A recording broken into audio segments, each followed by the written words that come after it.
ഇനി വരുന്ന സമയങ്ങളിൽ നമ്മൾ ശ്രവിക്കാൻ പോകുന്ന വളരെ പ്രധാനപ്പെട്ട ഒരു വിഷയമാണ്.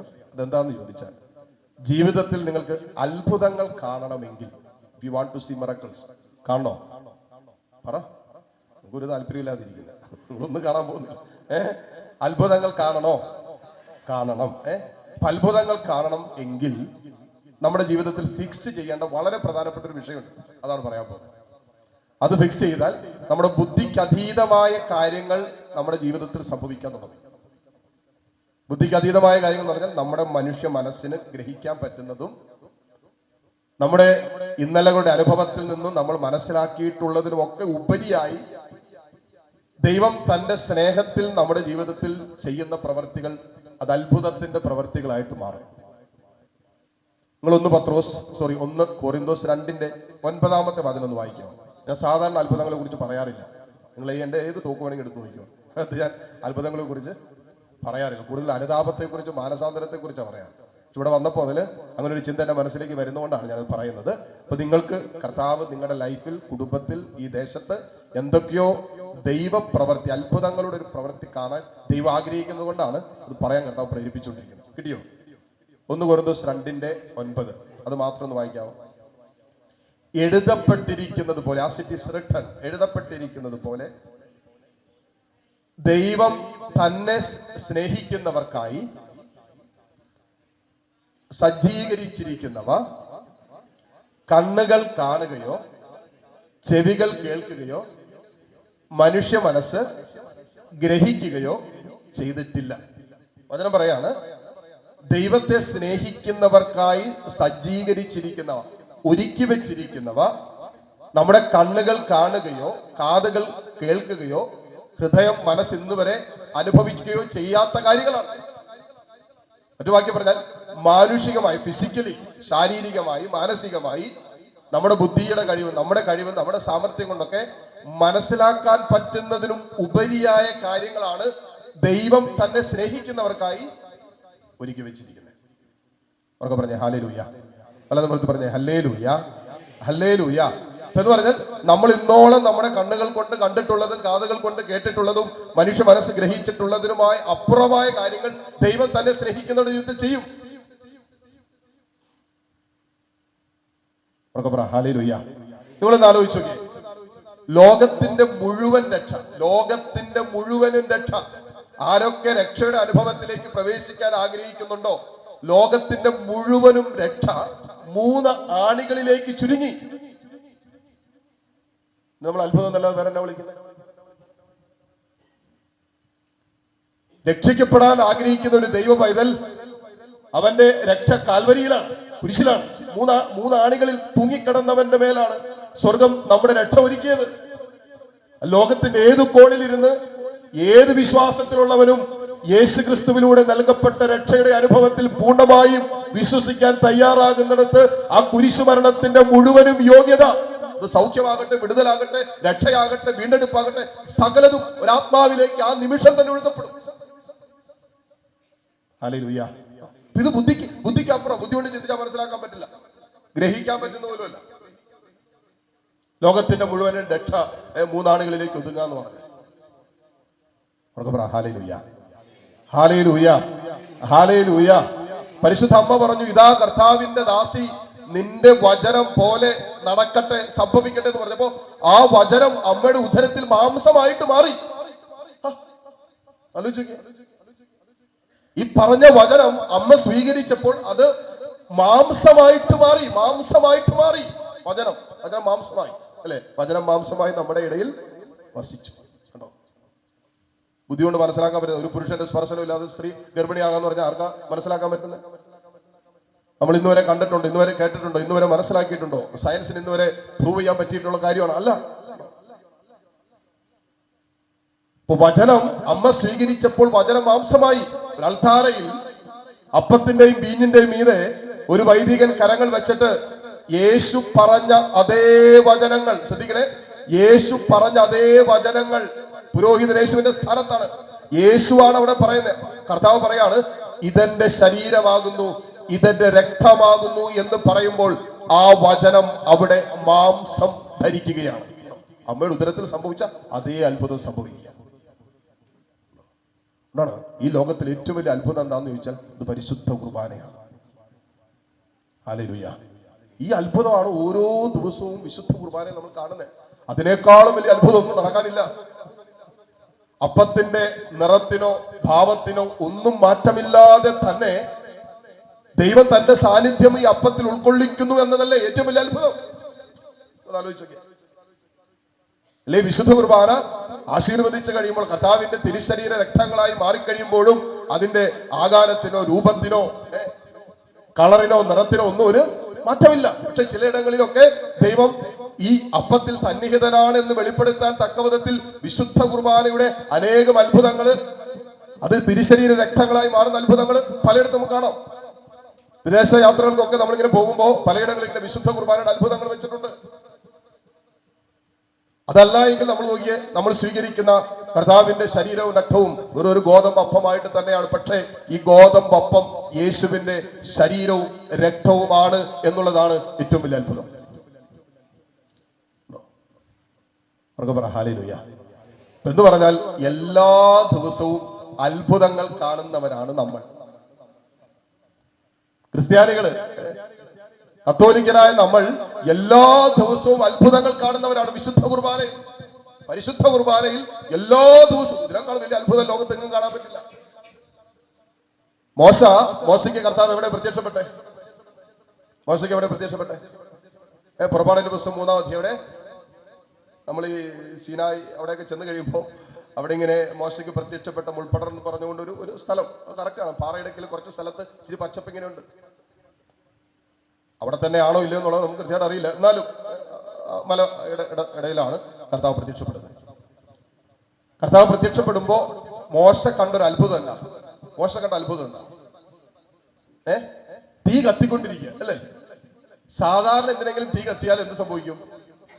അത് കത്തിച്ചാമ്പലാവും. ഇന്നലെ എവിടെയോ ഒരു സിൽക്ക് കടക്കോ ഒരു തുണിക്കടക്കോ തീ പിടിച്ചില്ലേ? എവിടെയാ? കോഴിക്കോട്. അതൊക്കെ നിങ്ങൾ പെട്ടെന്ന് ശ്രദ്ധിക്കും.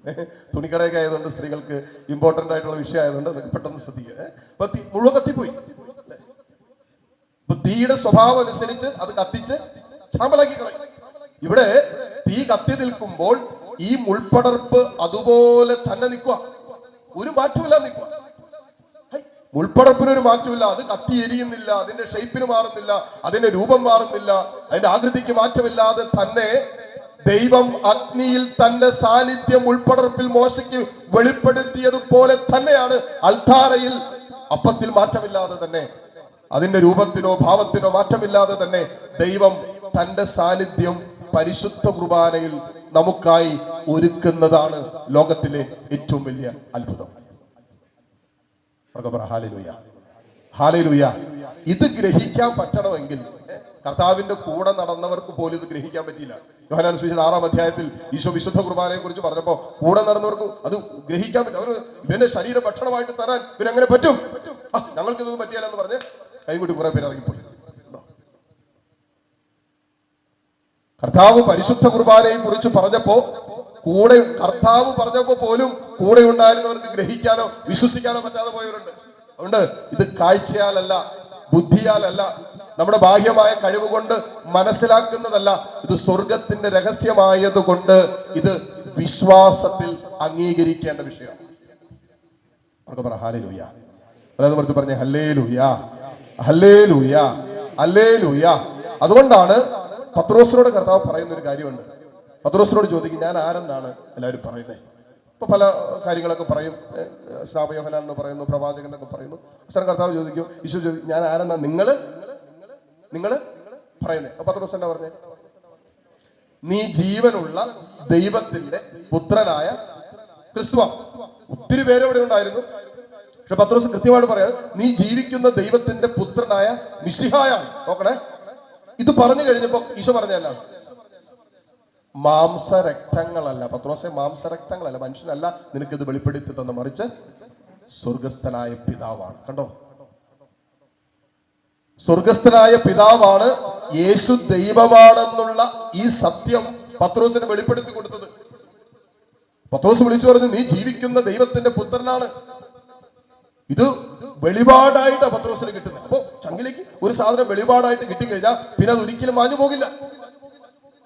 അപ്പൊ വിശ്വാസത്തിൽ അംഗീകരിക്കേണ്ട ചില വിഷയങ്ങൾ, വിശ്വാസത്തിൽ യേശു ദൈവപുത്രനാണ് എന്ന സത്യം ഹൃദയത്തിൽ വിശ്വസിക്കാൻ തുടങ്ങുമ്പോ ഒരുവന്റെ ജീവിതത്തിൽ അത്ഭുതങ്ങൾ സംഭവിക്കാൻ തുടങ്ങും.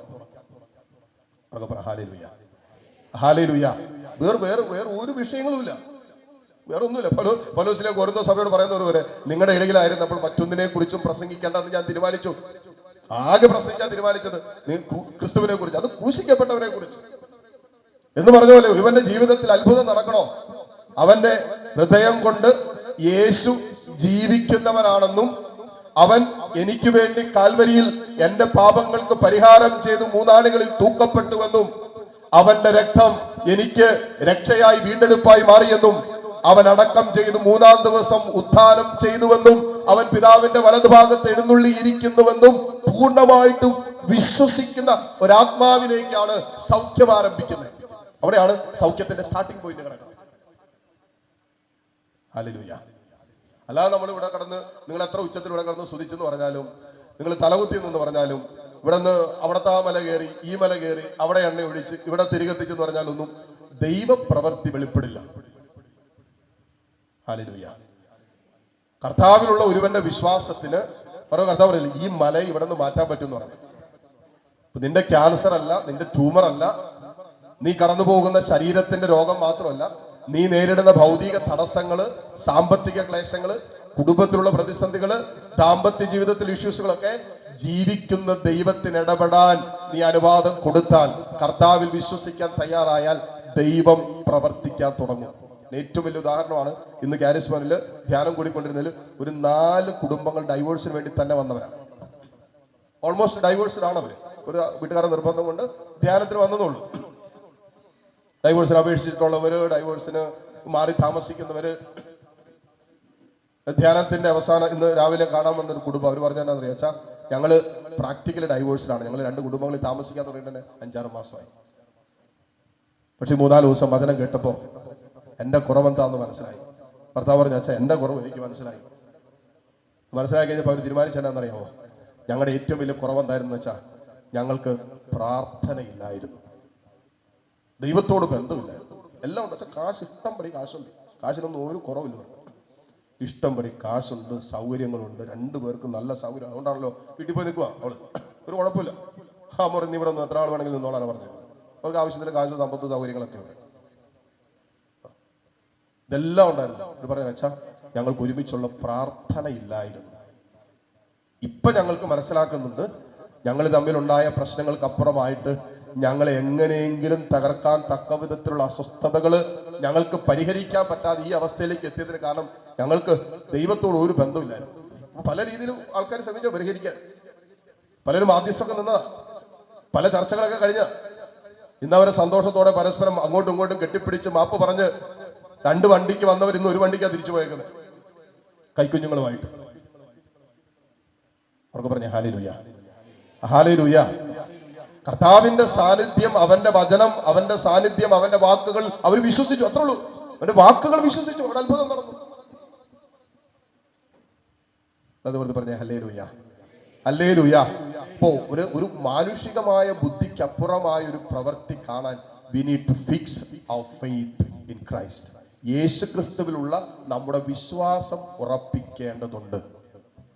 ഇല്ലാതെ ഒന്നും കാണില്ല. ഞാൻ ഒരുമാതിരിയുള്ള എല്ലാ അത്ഭുതങ്ങളും എൻ്റെ ജീവിതത്തിൽ കണ്ടിട്ടുണ്ട്. ക്യാൻസർ മാറുന്നത് കണ്ടിട്ടുണ്ട്, ട്യൂമറുകൾ അപ്രത്യക്ഷമാകുന്നത് കണ്ടിട്ടുണ്ട്, ഇങ്ങനെ ശരീരം തളർന്നു വന്നവർ ധ്യാനത്തിന്റെ ആരാധന സമയത്ത് എഴുന്നേറ്റ് നടക്കുന്നത് കണ്ടിട്ടുണ്ട്. കണ്ണിന് ജന്മന കളർ ബ്ലൈൻഡ്നെസ് ഉണ്ടായിരുന്ന ഒരു പെങ്കൊച്ചിന് ഇതൊക്കെ സാക്ഷ്യമൊക്കെ കാരിസ്മയിലുണ്ട്, വീഡിയോ എടുത്ത് വെച്ചിട്ടുണ്ട് ചിലത്. കർത്താവ് കണ്ണിന് ആരാധന സമയത്ത് ബഹുമാനപ്പെട്ട കാര്യച്ചൻ അനൗൺസ് ചെയ്തു, ഇങ്ങനെ കർത്താവ് നൽകിയ ഒരു സന്ദേശമായിരുന്നു. ഒരു കുഞ്ഞിന്റെ കളർ ബ്ലൈൻഡ്നെസ് ഉള്ള ഒരു കുഞ്ഞിനെ, ജന്മന കളർ ബ്ലൈൻഡ്നെസ് ഉള്ള ഒരു കുഞ്ഞിന് കർത്താവ് സൗഖ്യം നൽകുന്നു. അപ്പൊ വിദേശ രാജ്യത്ത് നിന്ന് അപ്പനും അമ്മയും കൂടി 13 വയസ്സുള്ള പെങ്കുച്ചിനെ കൊണ്ട് ധ്യാനത്തിനുണ്ട്. ആ കൊച്ചിന് അങ്ങനെ ഒരു അസുഖമുണ്ട്. അപ്പൊ ട്രീറ്റ്മെന്റ് കൊണ്ട് മാറുന്നതല്ല അങ്ങനെ ഒരു അവസ്ഥ. അപ്പൊ കുഞ്ഞിന് ചില കളറുകൾ ഐഡന്റിഫൈ ചെയ്യാൻ പറ്റില്ല, ചില കളറുകൾ കുഞ്ഞിനെ ഐഡന്റിഫൈ ചെയ്യാൻ പറ്റില്ല. അപ്പൊ ആരാധനയുടെ സമയത്ത് അപ്പനും അമ്മ ഇത് കേട്ട് കഴിഞ്ഞപ്പോ ഒരു ഭയങ്കരമായിട്ട് വിശ്വാസത്തിൽ അങ്ങോട്ട് ഏറ്റെടുത്തു. യെസ്, ഞങ്ങളുടെ കുഞ്ഞിനെ കുറിച്ചാണ് അച്ഛൻ പറഞ്ഞേക്കുന്നത്, വേറെ ആരും ഇതിനകത്ത് കാണില്ല. ഞങ്ങളുടെ കുഞ്ഞിനെ കുറിച്ചാണ് അച്ഛൻ പറഞ്ഞത്. ഇവര് ആരാധന കഴിഞ്ഞപ്പോഴേ കുഞ്ഞിനെ കൊണ്ട് മുറിയിലേക്ക് ഓടി. അന്ന് വരെ കുഞ്ഞിനെ ഐഡന്റിഫൈ ചെയ്യാൻ പറ്റാതിരുന്ന കളറുകൾ കാണിച്ചു കൊടുത്തപ്പോൾ കുഞ്ഞ് ഐഡന്റിഫൈ ചെയ്യാൻ തുടങ്ങി. ഒറ്റ ആരാധനയുടെ സമയത്ത്, ദിവ്യകാരുണ്യ ആരാധനയുടെ സമയത്ത് കർത്താവ് ചെയ്ത അത്ഭുതമാണ് എന്ന് പറയുന്ന പോലെ ദൈവത്തിന് നമ്മുടെ ജീവിതത്തിൽ ചെയ്യുന്ന അത്ഭുതങ്ങൾ നമ്മുടെ കണ്ണുകളിലൂടെ കാണുമ്പോൾ അത് അത്ഭുതമായിട്ട് തോന്നും. ദൈവത്തിന് ഇത് സാധാരണ പ്രവൃത്തിയാണ്. ഹല്ലേലൂയ. വെള്ളത്തിന്റെ മീതെ നടന്നവനാണ് ഈശോ. കാറ്റിനോടും കടലിനോടും ശാന്തമാകാന്ന് പറഞ്ഞപ്പോൾ ശാന്തമായതാണ്. ജന്മന അന്ധന് കാഴ്ച നൽകിയതാണ്. കർത്താവിനെ സംബന്ധിച്ചിടത്തോളം ഇതൊക്കെ അവന്റെ സ്വാഭാവിക ദൈവസാന്നിധ്യത്തിൽ ചെയ്തുകൊണ്ടിരിക്കുന്ന വെളിപ്പെടുന്ന സ്വാഭാവികമായ നമ്മളെ സംബന്ധിച്ചോളം നമുക്കിത് വലിയ അത്ഭുതമായിട്ട് തോന്നും. തളർന്നു കിടക്കുന്ന ഒരാൾ എഴുന്നേറ്റ് നടക്കുന്നതൊക്കെ അത്ഭുതമായിട്ട് തോന്നും. ഇന്ന് വരെ അനുഭവിക്കാതെ മാനസാന്തരപ്പെടാതെ പാപത്തിന്റെ ബന്ധനത്തിലും അന്ധകാരത്തിന്റെ അശുദ്ധിയുടെ ജീവിതത്തിന്റെ ക്രമത്തിലൊക്കെ പൊക്കൊണ്ടിരുന്ന ഒരാള് 2 ദിവസം ധ്യാനം കൂടി വചനം കേട്ട് തിരിച്ചു വരുമ്പോ ആ ദുശീലത്തിന്റെ കെട്ടഴിഞ്ഞ്, പാപത്തിന്റെ ബന്ധനത്തിന്റെ കെട്ടഴിഞ്ഞ് വിശുദ്ധ ജീവിതം നയിക്കാൻ തുടങ്ങുമ്പോ നമുക്കിത് അത്ഭുതമായിട്ട് തോന്നും. പക്ഷേ ദൈവവചനത്തിന്റെ സ്വാഭാവികമായ പ്രവൃത്തിയാണ്. അതിനെ ചെയ്യുന്ന സ്വാഭാവികമായ പ്രവൃത്തിയാണ്.